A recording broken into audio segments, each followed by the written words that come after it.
The Nathan, Nat and Shaun podcast. Welcome to the studio, the one and only Jesinta Franklin, who's here to launch the autumn-winter fashion at Claremont Quarter. I mean, come on, look at you. Oh, no, you're amazing, Jesinta. I've been telling you. Oh, my gosh, I can't even get my headphones on. they're tricky, How those ones. Oh, is that because we're pumping you up? Because we've been discussing it all morning that you'd be starting in real I life. said, there's people that come and do interviews, right, which just make you question yourself as a human, because you're apparently the same breed, and it is that you look so much, you look amazing on TV and stuff, but you're one of those people that even look even better in real life, whereas we will only look our best on TV because there's filters and stuff. You're a racehorse and we're Shetland ponies. Yes. We're saying. You really are. Honestly, who's paid you, honestly? Hey, Jesinta, I want to go. I don't follow football or anything like that, right? So I don't know anything about it. But Neither, really. is life so good afterwards? Because I was saying to Shaun, when Shaun first joined us after the Dockers, he joined us and he had this wall up, and it was about don't share your personal life, and don't let them in, and that was a very old school way of thinking for football as well, wasn't it, Shaun? And it's sort of, Well, you live in a world where people are coming for you. And then it was an effort for him to pull that wall down and let us into his life, because your natural reaction is not to. Yeah. How does it feel about being on the other side? And do you let the wall down, or what's the deal? Is it? Well, I think for Buddy's like naturally a private person anyway. Yeah. So he, even like in his private life, he's a private person. So sometimes I'm like, Bud, you can tell me I'm your wife. Yes. I'm not the media. I'm in for the long haul. But yeah, even like that's just him like. What if he tells you only one thing that you know and there's a leak? Here's where the leak is. Exactly. Testing me. Yeah. No, but life post-footy has been really nice. I mean, when we had kids, I really struggled with the balance between like footy and personal life, because, you know, the kids need so much of your time and energy, and football needed so much of Bud's time and energy. And, you know, he is such a great dad, but he had to give so much to footy. So now that he's done, he's with his kids all the time. And I was speaking to Jordan Clark earlier on off air about his partner, and I said, you know, what's it like for her knowing that she has to step into the role of a wag, because that comes with its own pressure. Yeah. Well, it does and it doesn't. I mean, I probably was the world's worst wag, because I was. I don't even think I went to we went to the Brownlow once. but also all the things I was meant to do as a wag, I didn't do. I never went to the you were already.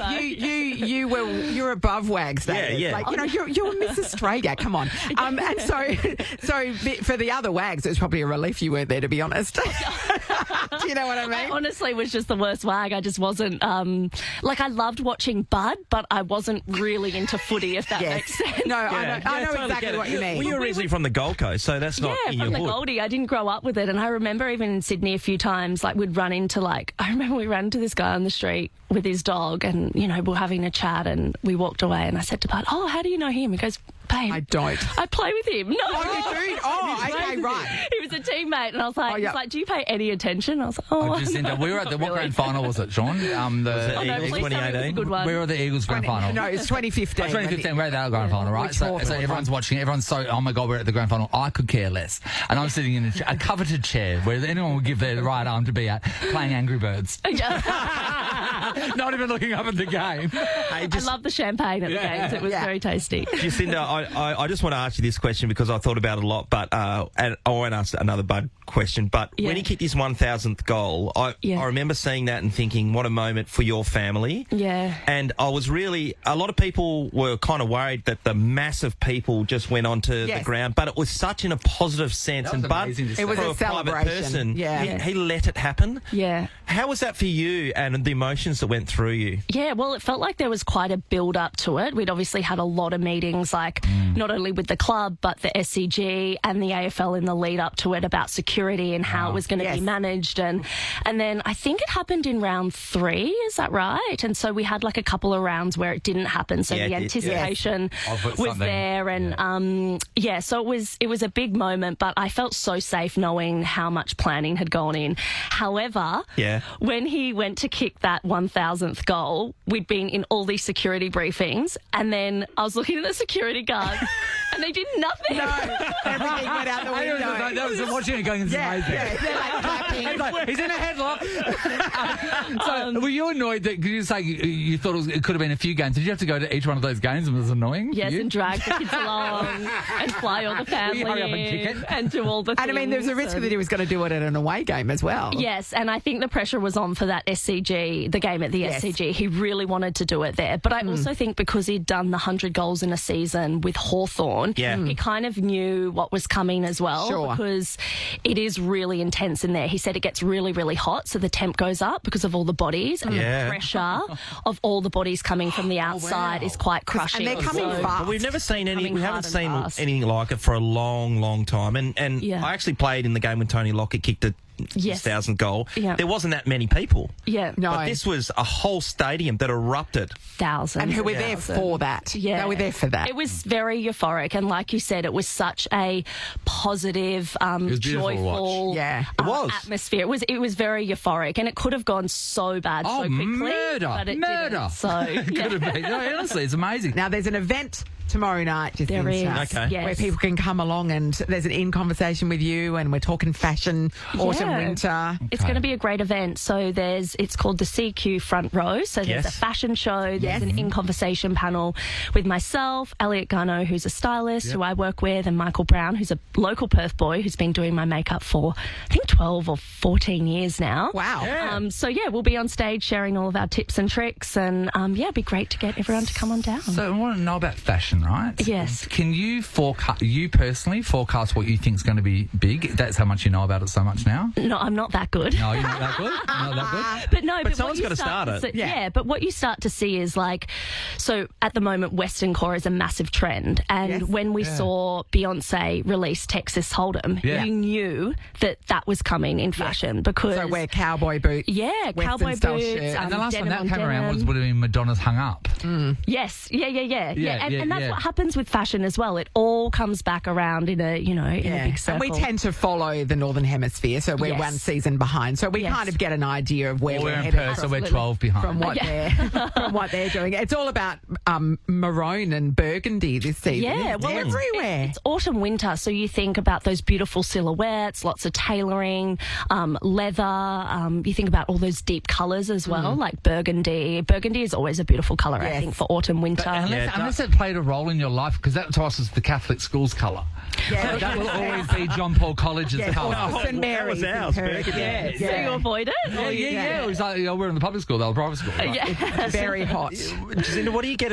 You look amazing. We've all talked about it. So you got to be thoughtful of what you're wearing out to. Oh, you can't look like trash. Do you ever go to sweats and... Oh my God, every day that I'm not working, I do not look like this. I don't wear makeup. I wear whatever is comfortable. I've seen that version. I've seen when you've been packed in that version, you look fantastic. So shut your mouth. Absolutely not. I mean, it's all like your idea of sweats is Age Athletica, right? It's not... Well, yes, I do love Age. They do a great activewear range. But no, I do love comfort in even today. I've got a pair of black pants on, a loafer, this Victoria Woods bomber. It's comfortable. And I always think it's kind of like my fashion is my alter ego. So when I'm at work, I'm so far away from being a mum. This would be smeared with avocado right now if I was around. But it would wipe off. It's the perfect thing for that. But how many bombers would you have? So you got that bomber, right? So what that bomber is by? There's Victorian Woods. Okay, so bombers come in, right? So you wouldn't just have one bomber. So in your wardrobe, say if bombers are in for a season, then you have maybe 3, 4 bombers? Well, I actually have a very small curated wardrobe. That's how I like to shop. So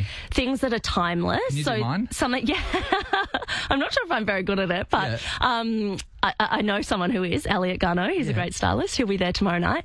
But I just try to buy things that are classics. So when trends come, they obviously go, but you can find the classics within the trends. I always think the Canadian tuxedo is always a trend that comes back. Look at Justin denim on Mooney. denim. Yes. Denim on denim. It always comes back around. So always having a great denim jacket, always having a great pair of denim jeans and things that you can wear over and over, and then kind of splicing in those, trend pieces, like the Western core. It might be like a jacket, a suede jacket, or some fringing, or some cowboy boots. So, yeah, I keep my wardrobe very, very simple. Sean, because I thought most people, when they find something they like, they buy one in every colour, and then they buy a spare just in case. I've got to say, though, I'm not far from it every now and then, but you're extreme. Now I buy a reserve just in case. For the reserve. Yeah. But that's good. If you like something, I always say this, like, trends are trends, right? But if you don't like it, or if you don't feel comfortable or confident in it, don't buy it and don't wear it. Like, there's no point in just wearing something for the sake of it. Like, ultimately, I think when I see someone who looks really good or stylish, it's usually because they're so confident within themselves and they're wearing something that it just feels authentic and genuine, and that could be the most out there wacky thing or the most simple thing. So I think, like I said, trends come and go, but finding things that you really feel good in. Some people put things on, you've got to wear them. I know. There you go. Yes. Don't let the clothes wear you, you wear them. Yes. Jacinta, I'm turning back the clock for a second. In 2010, when you were Miss Universe and competing, gosh, yes. do you ever think, do you think the people who beat you, what do you think of there was a girl who beat you? Where are they now? Where are they now? And secondly, were they just amazing? Did you? In Miss Universe? Yes. When I landed in Vegas for Miss Universe, honestly, I got off the plane and I remember arriving, I can't remember where we were staying, at one of the hotels in Vegas, and I looked at all of the girls and I called Mum and I was like, I'm coming home. Yeah, I do not belong here. I do not belong here. And it was at that moment Mum was like, you know what, we'll just have fun. There's no pressure on you. Like, a lot of these girls, come from really poor countries and poor backgrounds, and that's almost like their ticket out of there, and there's a lot riding on it. There's a lot of pressure from their country and family, and Mum was like, just have fun, and that's what I did. I'm actually not, I think Hermina, her name was Hermina, she was from Mexico.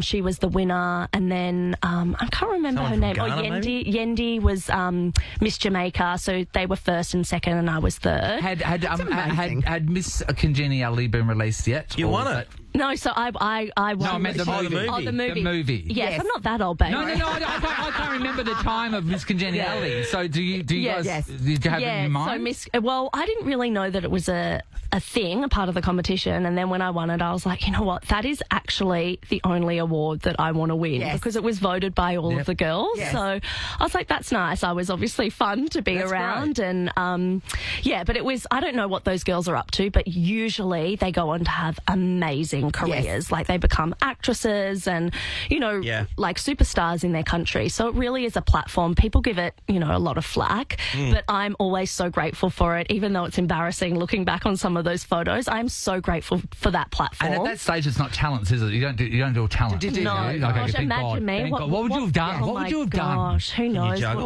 What would I have done? The stick juggling girls. The band stick juggling girls. Is that? I honestly don't have any talent. I mean, like we had Sandra Bullock. She had showed everyone how to attack somebody. I can't sing. I can't dance. I can't. There's a lot of things that I can't do. So I'm very lucky there wasn't. But you wear fashion. You could just go there and put some pants on someone. Their legs go in here. Reality. Well, thank you so much for stopping by today. It's thank you so much beautiful for meeting you. If you want to see her up close, everybody, CQ front row tomorrow at Claremont Quarter from 6 to 9 p.m. It's going to be quite the event. Check out claremontquarter.com.au for all of the details on what's happening. It's going to be brilliant. You're a joy to meet. Thank you for coming in. Thanks for having me. Thank you. I love Perth, so thanks for having me. And Perth loves you. Here's the keys. This is the Nathan, Nat and Shaun podcast. We just mentioned it's Jetstar's birthday. 21st. We've got more vouchers to give away as the show goes on, so keep listening. It's also another significant day. I'll give away vouchers? It is, yes. Vouchers to my dog Lewis's birthday. He turns 12 today, which is old for a dog. Like, so he's that's 84. Wow, that's 84. You know, he's, now when he's we first got him, mid-80s. like the head of a mop came in. Yes, that's right. And he still kind of looks like that, but just older. He's still got a spring in his step, hasn't he? Big time. He's doing pretty well. He's going deaf. But he's still ex-puppy. But yeah, sort of. Like, he can't jump into the car as freely. He kind of has to climb so he's like in my now. mum. Yeah, a little bit like that. She climbs in like she's climbing into like like climbing a mountain. Yeah, so definitely, and so it used to be when I got home, he would hear me. He'd hear the car pull up, and he'd be bounding down the hallway. No, he's like I get home, he's fast asleep, and I have to wake him up. So how far away is he from being on the porch with the pipe in a rocking chair? He's like that's imminent. Like he's pretty much. So around the corner from that. Yeah. So everyone's like, "Oh, you're going to do something this up," because you don't know how long you've got them for, and dogs can go down at this age can go downhill really fast. Yeah. You know, and I'm like, okay, so maybe I should celebrate him. And then I remembered what happened last year. So last year I did throw a birthday party for him down at the dog park with all of his friends. Yep. So all his human friends, all his dog friends. We kind of went over to one corner. I put on a little bit, a couple of bottles of wine and some. I baked a cake for the people. I had treats for the dogs. Yep. So that the cake for the people, I celebrated Lewis in cake form, which was by making a cake that was chocolate on the inside. Yeah. But then I covered it in green icing to look like grass, because one of his favourite things to do at the park is to rip up the grass and eat the dirt. Yeah, I don't get that. He would have said, "Oh my God, she knows me," when he saw the cake. That's right. So I made, it had little piles of chocolate crumb where for the holes that he digs, and it's like over. It's like, oh, this is great. Did you use those chocolate sticks? Remember our parents used to make it while building a zoo? I did it, but it was of that ilk. That was the degree to which I made the cake, and everybody was having a great time except for Lewis.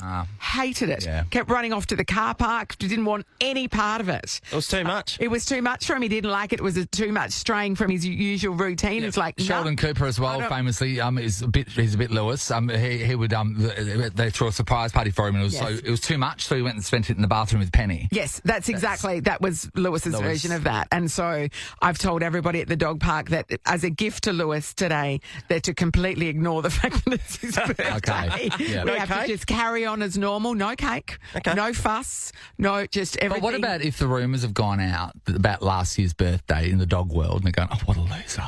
And then no one rocks up to his dog birthday party, and then you do one of those things where you talk about no one rocking up to your dog's birthday party, and then everyone gets behind you around the world, Natalie, and then I know what you mean. Then all the dogs get together, and then it's the biggest. That would be his worst nightmare. I was thinking that it might be the other way, because you haven't gone to the effort. Then Lewis is like, he goes back home. Yeah, she hates me. She hates me. No, but you can't be upset about birthday parties and then want a birthday party at the same time. You can. Really? Why are you saying? Sean just mouthed me. That's what women do. Sean. Don't mouth things at me. I didn't. He did. Maybe. He mouthed it with his eyes. It's the same thing. Anyway, happy birthday, Lewis, who's not listening because he's deaf. So he's on the case. He's on the porch whittling something out of wood. Exactly. He's going to lean into his pensioner era now too, just like you, Nathan.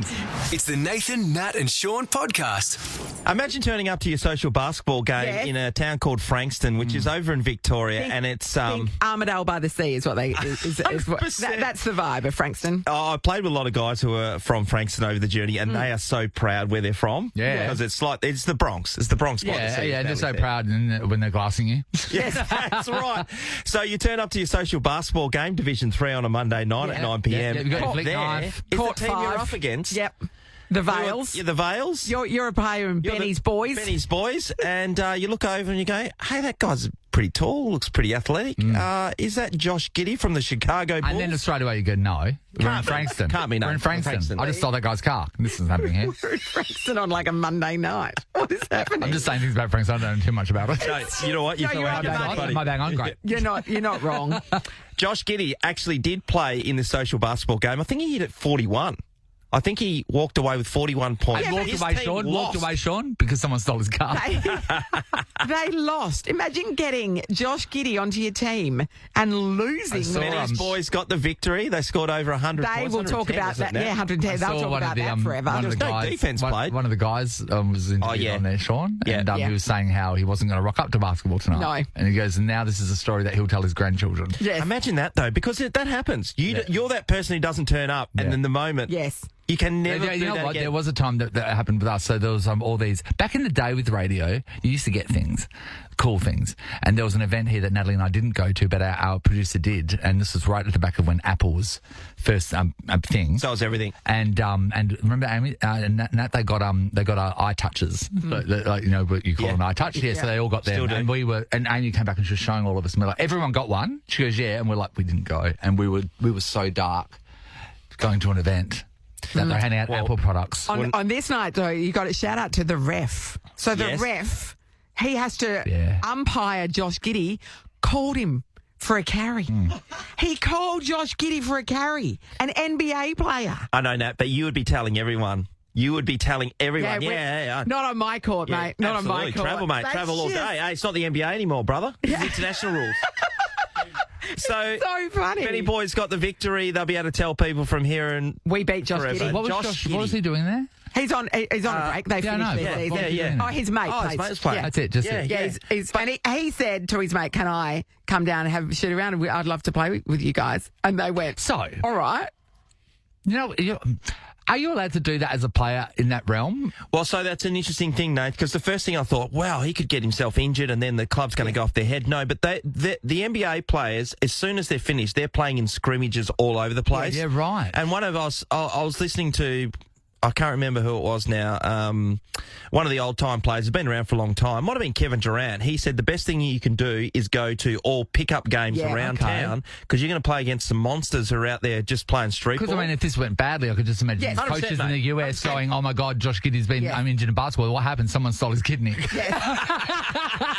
And they go, where from? Playing? They go, France, and they go, oh, okay, I get it. He's on $13 million a year, but he's about to sign a big contract. So imagine if he got hurt just before he signed that and it's like, Luke Longley just dropped down. Luke Longley had a thing in his contract that said he couldn't go body surfing. Yeah. Well, I went to uni with a guy who played for Hawthorn, and he wasn't allowed to play kick-to-kick at lunchtime with the other guys. Really? His club said he wasn't allowed to, when I was travelling around schools doing jump rope for heart, we were advised not to do triple unders when not performing in case we no recreational because that was skipping. The pinnacle of the thing. I was triple unders, and then if we weren't able to do the triple under, then the schools sort of lost interest in our skipping. I totally understand. So we want to talk about super subs, and it might be not necessary in the sporting realm. It might just be going along somewhere and someone brings. Someone very famous along. Or maybe your workplace. Someone hasn't rocked up and the boss has been the receptionist. Yes, or maybe you went to a quiz night and somebody else had the beast on their table. Oh, yeah. That would suck. Yeah, that's a super sub right there. Vanessa's in Canning Vale. Hi, Ness. Hi, how you going? Hi, Ness. We are talking like super subs. What have you got for us?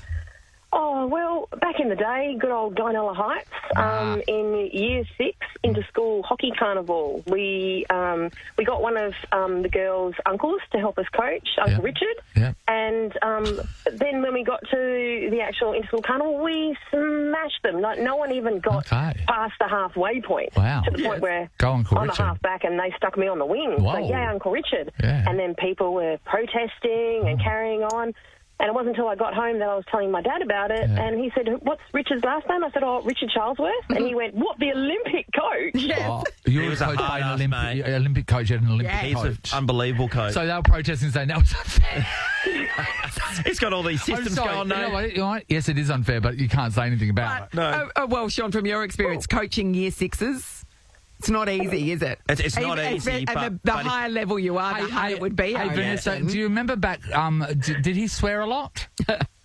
No, not at all. Famously he was delightful. Well, that's interesting, isn't it, Sean? Some people get different people, don't they? He's very... Well, I put it out to the parents when I was coaching. I said, if you can't handle swear... I don't take the kids until they can handle swearing and the parents can handle some really curse words. Yeah. But I was coached by Richard. Richard came to the Dockers as he looked over our whole system and he was there for a year or so. Geez, I learned a lot off him. He is amazing. hard line. He was famous for being meticulous about the standards that he expected of his players. 100%, Nat. Yeah. I mean, it got results. Yeah. As it did with the Year 6 at Dinella. So I mean, that's a real Mighty Ducks moment, isn't it, really? It's like this team is just amazing, the flying V and all of it. Did you go on to a great hockey future for you, Vanessa? No, I think we sort of... Well, we went on to, go for the Harlequin Hockey Club, but that was all we amounted to. You peaked in Year 6 at Dinella. That was pretty much it. Wow. But it's the pride of Dinella, Sean. I've been learning a lot about Dinella in my area lately, and they still speak about it in the streets. I didn't know the entire story, but now I know it. Yeah, that's right. Uncle Richard. When Uncle Rich comes. Yeah, he's great, actually. Nathan, Nat and Sean is a Nova podcast. For more great comedy shows like this, head to novapodcasts.com.au. Nova.